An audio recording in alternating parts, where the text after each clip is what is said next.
नमस्कार, के TV news में आपका स्वागत है। मैं हूं स्तुति और आइए एक नजर डालते हैं शहर की प्रमुख सुर्खियों पर।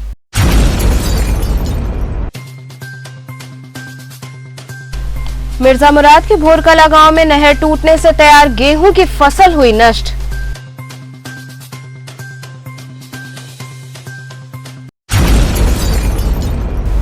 वाराणसी के एक परिवार के प्रयास से पक्षियों को मिली नई संजीवनी।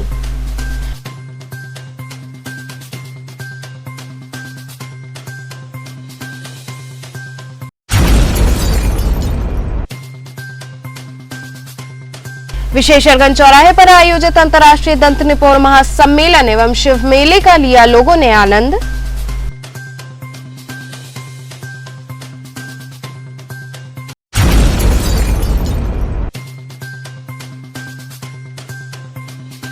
और जय श्री कृष्णा फाउंडेशन द्वारा होली मिलन समारोह व कवि सम्मेलन का हुआ आयोजन। और अब खबरें विस्तार से। मिर्जा मुराद के भोरकला गांव में नहर टूटने से तैयार गेहूं की फसल नष्ट हो गई। वाराणसी जनपद के मिर्जा मुराद थाना क्षेत्र के भोरकला गांव में ज्ञानपुर नहर प्रखंड के टूटने से सैकड़ों एकड़ किसानों की तैयार गेहूं की फसल नष्ट हो गई है, जिससे भोरकला गांव के किसानों में काफी आक्रोश है। जहां किसान पकी फसल से खुश हो रहे थे, इसी बीच विभाग की लापरवाही के कारण किसानों की खड़ी फसल बर्बाद हो गई। नहर टूटने से किसानों की तैयार गेहूं की फसल नष्ट हो गई। वहीं इसकी सूचना किसानों ने विभाग के उच्चाधिकारियों को दे दी है। दुबे जी, कौन सा गांव है? भोरकला। दुबे जी, बताइए, आपका पूरा फसल डूब गया, कैसे, क्या मामला है? ये नहर यहाँ कमजोर थी, एक बार टूट गया था, फिर हल्का फुल्का बांधे और आगे नहर जो है जाम हो गई थी, इसलिए हम लोगों ने बहुत जी को फोन किए, वो लोग उठाए नहीं और नहर ओवरफ्लो होकर के तोड़ दी नहर। कौन सी नहर है? ज्ञानपुर नहर प्रखंड है। तो क्या आप लोग टूटी तब शिकायत अधिकारियों की? उसके पहले से करते रह गए, उठाए नहीं, वो लोग आए नहीं, उसके बाद फिर टूट गई तब वो लोग आए हैं। क्या ये नहर की मरम्मत बराबर नहीं की जाती क्या? नहीं। इसको लेकर के आप लोग वरिष्ठ अधिकारियों को दिए कि नहीं? हाँ, उस बार भी दिए थे, इस बार भी कहते रह गए, वो लोग सुनते नहीं हैं, कहते हैं कि कुछ है ही नहीं है यहाँ, पाइप ये सब। मतलब आप वाराणसी के रहने वाले आनंद दुबे के प्रयासों से पक्षियों को एक नई संजीवनी मिली। प्रकृति के बिना मनुष्य अपने जीवन की कल्पना भी नहीं कर सकता है और आज विश्व गौरैया दिवस पर गौरैया और सभी उन पक्षियों को संरक्षित करने के प्रयासों पर चर्चा चल रही है, जिनका अस्तित्व संकट में है। लगभग एक दशक से ज्यादा से गौरैया पक्षी का अस्तित्व मानव कृतियों के कारण संकट में है, जो वर्तमान में एक बड़ी चुनौती बन चुकी है। इस कड़ी में वाराणसी के आनंद और नीलू जी के आवास पर गौरैया सहित सभी पक्षियों की देखभाल की अच्छी व्यवस्था की गई है, जो उनके जीवन को संरक्षित करने में सहायक है। आनंद जी द्वारा बीते 3 सालों से चिड़ियों के खाने पीने व रहने की सुरक्षित व्यवस्था की गई है, जो कि पर्यावरण संरक्षण के लिए भी एक अद्भुत पहल मानी जा रही है। उन्होंने बातचीत के दौरान बताया कि गौरैया और प्रकृति के अस्तित्व पर आए संकट में ऐसे प्रयासों से इन जीवों को नई संजीवनी मिली और वर्तमान में इन्हीं प्रयासों से लगभग 500 गौरैया उनके आवास पर आती हैं। हम सभी आज विश्व गौरैया दिवस को मना रहे हैं। सभी को बहुत सारी शुभकामनाएं। और आप लोग मेरा घर देख रहे होंगे, मेरे हस्बैंड ने बहुत अच्छे तरीके से गौरैया के संरक्षण के लिए बहुत सारे पौधे लगाए हैं और बहुत सारे घोंसले, जो कि हम लोग इसमें मैक्सिमम उन चीज़ों का प्रयोग किए जो हमारे वेस्ट मटेरियल थे, तो वो तो लगाया। साथ में इनकी देखभाल प्रतिदिन बहुत ज़रूरी है। सुबह उठ के मेरे हस्बैंड का सबसे पहला काम होता है इनको पानी देना, दाना देना, साथ में इनकी साफ़ सफाई। और स्पेशली जो गौरैया होती है वो अपने आप को सेफ़ जगह रखना चाहती है। बहुत लोग एक पौधा लगाते हैं, सोचते हैं कि उसमें गौरैया आएगी, तो उसके लिए बहुत ही पेशेंस के साथ इनको एक झाड़ी जैसी जगह देनी पड़ेगी। और वो हम लोगों ने बोगनविलिया लगा करके और बहुत सारे पौधे लगाए हैं। और इनका जो स्पेशल मुझे बहुत अच्छा लगता है देखना, मड स्नान, यानी मिट्टी हम लोगों ने रखी है, मिट्टी के बीच में आती हैं, वहाँ नहाती हैं, फिर साथ में पानी रखा हुआ है, पानी में जा कर के नहाती हैं। तो एक बहुत सुंदर दृश्य होता है और मेरे ख्याल से सभी के घर के आसपास ऐसा दृश्य होना चाहिए। ये हम सब मिस कर रहे हैं। देखिए, जब हम लोग इस कॉलोनी में आए थे 2004 में, तो इस कॉलोनी में एक भी पेड़ नहीं हुआ करते थे और मेरी प्रकृति के साथ रहने की बड़ी इच्छा थी कि मैं प्रकृति के साथ रहूं, पेड़ों के बीच में रहूं, चिड़ियों की चहचहाहट के बीच में रहूं। तो उस हिसाब से फिर मैंने थोड़ी सी प्लानिंग की। एक जो है बोगनविलिया का छोटा सा आधा फुट का पौधा लगाया उस पौधे को मैंने धीरे धीरे करके समझ लीजिए कि 7-8 साल में बड़ा किया और पूरा इधर मेरे पीछे आप देख रहे हैं फ्रेम लगा के उसको बढ़ाया।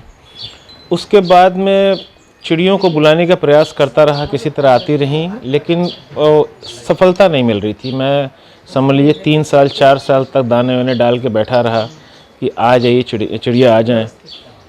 2-4 आती थी, उनको बड़ी चिड़िया भगा देती थी। तो फिर मैंने कुछ जो है अलग स्ट्रेटजी अपनाई, थोड़ी बड़ी चिड़ियों को भगाना शुरू किया, तो छोटी चिड़ियों को शेल्टर मिला। इन लोग को वही जगह पसंद आती जहाँ इनको सुरक्षा मिले, क्योंकि बड़ी चिड़िया है जैसे चील वगैरह है, इन लोगों को मतलब नुकसान पहुँचा देती हैं। तो स्पेशली कोरोना के लॉकडाउन के समय में इनकी आबादी में मतलब अच्छी खासी बढ़ोतरी हुई है। समझ लीजिए उसके बाद से यहाँ पे तो ये एरिया पूरा गुलजार हो गया और इस घर के कारण ये पूरी कॉलोनी में इस समय चिड़ियों का हुजूम दौड़ता रहता है दिन भर के लिए।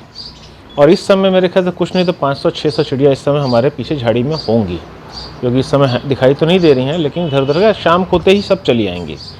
विशेषरगंज चौराहे पर आयोजित अंतर्राष्ट्रीय दंत निपोर महासम्मेलन एवं शिव मेले का लोगों ने जमकर आनंद लिया। भयंकर दंत निपोर महासम्मेलन एवं शिव मेले में होली का उल्लास नजर आया। एक तरफ जहां हास्य व्यंग के रंग बिखरे, तो वहीं सांस्कृतिक आयोजनों ने रस माधुर्य की बरसात की। देर रात तक चले आयोजन में अबीर गुलाल लगाकर एक दूसरे को शुभकामनाएं दी गयी। शनिवार को विशेषरगंज चौराहे पर अंतर्राष्ट्रीय दंत निपोर महासम्मेलन की शुरुआत आशिक बनारसी के हास्य व्यंग से हुई। इसके बाद मंच पर ही काशी की मसान की होली, शिव तांडव और मथुरा की प्रसिद्ध राधा कृष्ण की फूलों की होली जीवंत हुई। कार्यक्रम के मुख्य अतिथि दयाशंकर मिश्र दयालु, विशिष्ट अतिथि विजय शंकर पांडे व किशन दीक्षित रहे। अतिथियों का स्वागत संजय उपाध्याय ने किया, संयोजन सुनील पांडे व संचालन नामवर राय ने किया। इस दौरान शंभुनाथ चौरसिया, उमेश पांडे, अजय सिंह, अनिल पांडे, डॉक्टर राम अवतार पांडे, कल्पना पांडे इत्यादि लोग मौजूद रहे। इस अंतर्राष्ट्रीय दंत निपोर महासम्मेलन का मैं पिछले 23 वर्षों से लगभग इसका संचालन करता चला रहा हूँ। गुरुजी, किस तरह का ये कार्यक्रम संपन्न हो रहा है, क्या संदेश देते हैं इसके माध्यम से? देखो, इसका जो नाम है वो है दंत निपोर महासम्मेलन। होली हंसी खुशी का पर्व है और होली के में सब रस और सब रंग शामिल हैं। अब उसमें हास्य भी है, व्यंग भी है, तो ये नाम जो रखा गया है वह हास्य व्यंग का समन्वय इसमें है। दंत माने दांत, और दांत और निपोर का मतलब है फैलाना। तो दांत तभी फैलता है, बत्ती सी तभी दिखती है जब कोई आदमी हंसता है। तो हंसने का ही ये कार्यक्रम है कि साल भर तो हर तरह से आदमी परेशान रहता है, कम से कम होली के दिन तो खिलखिला ले, मुस्कुरा ले, गले लगा ले। तो गुरुजी, आज भस्म की होली की भी आप लोगों ने ये नृत्य नाटिका रखा है। न केवल भस्म की होली खेलने मसाने वाली ही नहीं है, बल्कि वृंदावन की भी होली है, कविताएं भी हैं इसमें है, और शिव पार्वती की भी लीला इसमें शामिल है। सब है, सब रस प्रोग्राम है। 2 लाइन का सुना दीजिए। मैं ये आज इस अवसर पर मैं एक संदेश कहना चाहता हूँ कि जीवन है 4 दिन का, गिनती की सांस पाई, अरे काहे के हिंदू मुस्लिम, काहे के सिख ईसाई। यहाँ रुकेंगे एक छोटे से ब्रेक के लिए, आप बने रहिए केटीवी के साथ।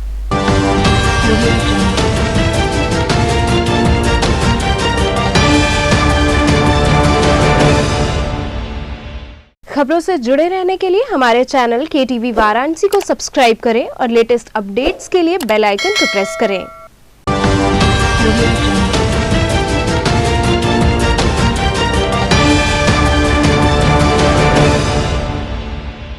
ब्रेक के बाद आपका स्वागत है। जय श्री कृष्णा फाउंडेशन द्वारा होली मिलन समारोह व कवि सम्मेलन का आयोजन हुआ। रहमूरगंज स्थित एक लॉन में भव्य होली मिलन समारोह एवं कवि सम्मेलन का आयोजन जय श्री कृष्णा फाउंडेशन के तत्वाधान में किया गया, जिसमें संस्था के लोगों ने होली पर्व पर एकजुट होकर भाईचारे का संदेश दिया। कार्यक्रम के मुख्य अतिथि डॉक्टर कुलपति तिवारी रहे। इस अवसर पर अनेकों कवियों व कवित्रियों ने होलियाना अंदाज में कविताएं पढ़कर लोगों को खूब हंसाया। इस अवसर पर प्रमुख रूप से देवव्रत मिश्रा, दीपक बजाज, संजीव जायसवाल, संजीव अग्रवाल, राकेश कोचर, अर्चना सिंह सहित बड़ी संख्या में गणमान्य लोग उपस्थित रहे। एक आदमी ने हाथ में प्लेट लिए इधर से उधर चक्कर लगा रहा था। खाना लेना तो दूर, उसे देख भी नहीं पा रहा था। दूसरा अपनी प्लेट में चावल की तश्तरी झाड़ लाया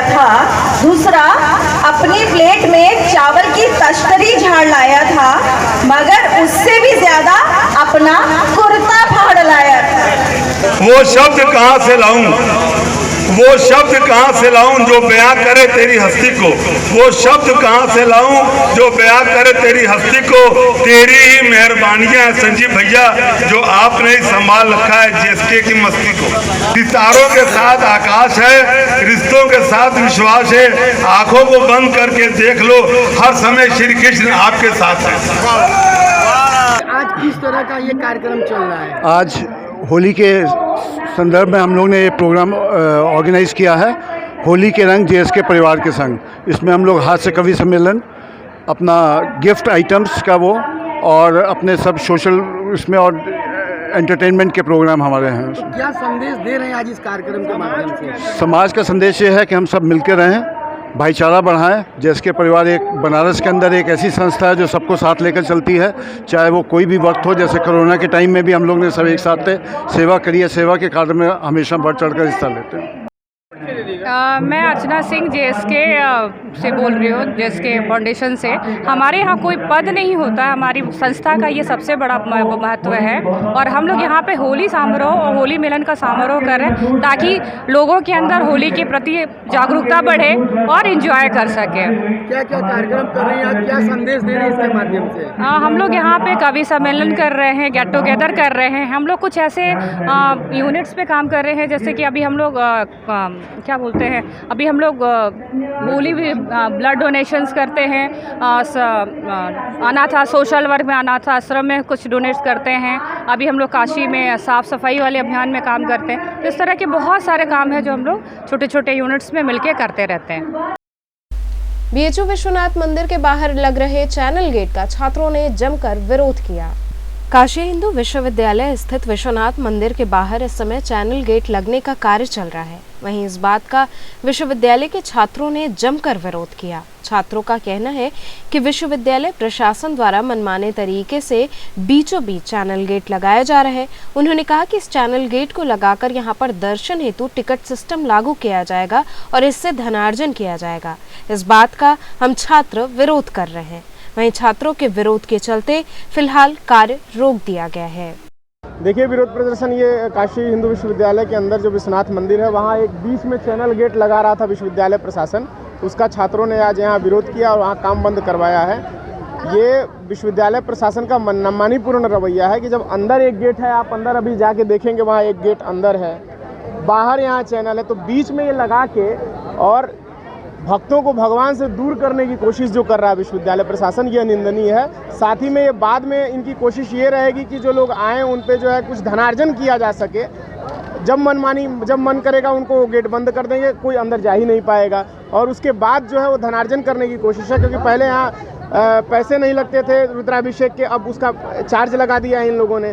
तो बाद में जो है, जो कुलपति जी कह रहे हैं कि हम जो है फंड जनरेट करेंगे, तो उसके तत्वाधान में जो है यहाँ वो लोग कोशिश करेंगे कि बाद में टिकट सिस्टम लगाया जाए। तो छात्रों ने पहले ही इसका विरोध किया है कि हम किसी भी हाल में इस तरह की कोशिश नहीं होने देंगे जो कि भगवान को भक्तों से दूर करती हो, और हम इसका पूरा विरोध करेंगे। अभी काम बंद है और विश्वविद्यालय प्रशासन से हमारी मांग है कि ये काम न हो, और हम इसका जब भी होगा तो हम इसका विरोध करेंगे। तो चलते चलते पुनः एक नजर डालते हैं शहर की प्रमुख सुर्खियों पर।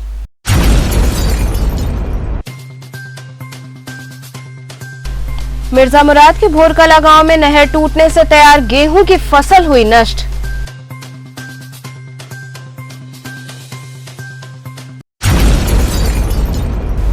वाराणसी के एक परिवार के प्रयास से पक्षियों को मिली नई संजीवनी।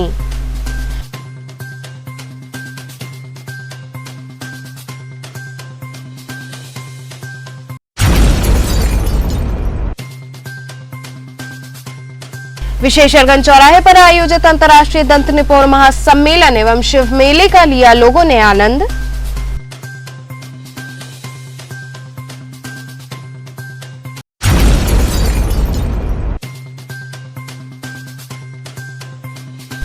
और जय श्री कृष्णा फाउंडेशन द्वारा होली मिलन समारोह व कवि सम्मेलन का हुआ आयोजन। तो थे आज के समाचार, कल फिर होगी मुलाकात, तब तक के लिए नमस्कार।